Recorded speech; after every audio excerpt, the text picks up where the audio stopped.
The Israeli government in the United States continually says that the Israeli government is doing all it can to prevent civilian casualties, yet they allow the IDF to murder whoever they want, as well as allow Israeli settlers to murder whoever they want as well.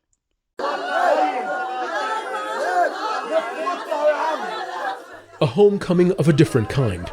No reunions, only a final farewell. At the same time as prisoner swaps and a ceasefire in Gaza, Israel continues to demonstrate a disregard for Palestinian life. Muhammad, just 16, a 10th grader, shot while riding his motorcycle. His family says there were skirmishes at a nearby illegal settlement, but he did not have to die. Witnesses say he bled out because Israeli soldiers blocked an ambulance from helping him. Wow.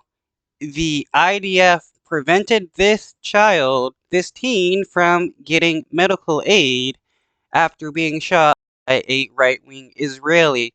How can they say they're preventing civilian deaths when they do nothing to help the civilians that are being killed by Israeli civilians? The Israeli government and the United States government both are lying.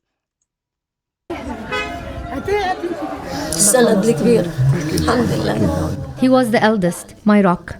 I felt as if he was bidding farewell yesterday. He followed me from one room to the next. He said he wanted to have breakfast together. He saw all his friends, as if he was saying goodbye.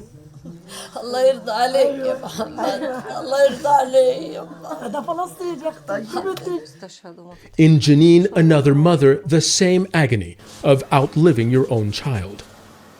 Her 18-year-old son Mahmoud was smoking by his bedroom window during a raid in the refugee camp where he lived.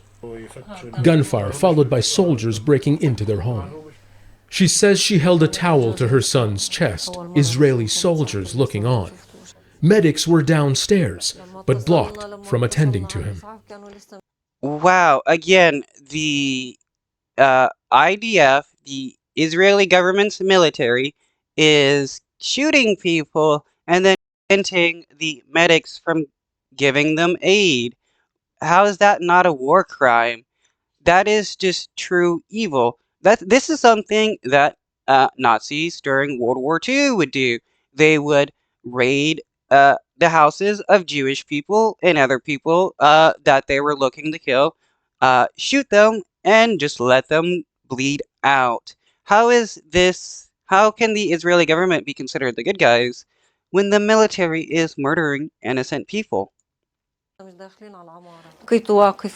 I saw him standing there, but he was unsteady. I helped him to sit on the floor. His brother was screaming, "He's been shot." The soldiers entered in a very brutal way, screaming and cursing at my girls. They pushed them outside and told me to leave my son. I said I won't, and demanded an ambulance. Eventually moved to an ambulance, but only allowed to leave after he was already dead. A medic who was at the scene said they could have saved him if they'd been allowed to get to him in time. The Israeli government needs to be charged with war crimes for stuff like this, for attacking UN shelters, for murdering innocent people, and the theft of land.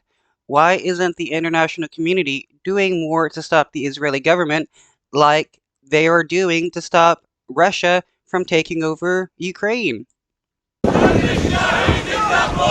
On the third day of the ceasefire, some search lists of names of people coming home. Others bury their dead. Israel continues its attacks on the occupied West Bank unchecked. Two separate raids in two separate locations, but very similar circumstances. Israeli soldiers using deadly force in civilian areas, then preventing first responders from providing life-saving care. We're supposed to believe that the Israeli government is just trying to take out Hamas while they kill innocent people, day after day after day. So how can we truly believe that the Israeli government is not looking to genocide the Palestinian population when they're killing innocent people? Preventable deaths made certain. a pattern, Palestinians say, of malicious intent.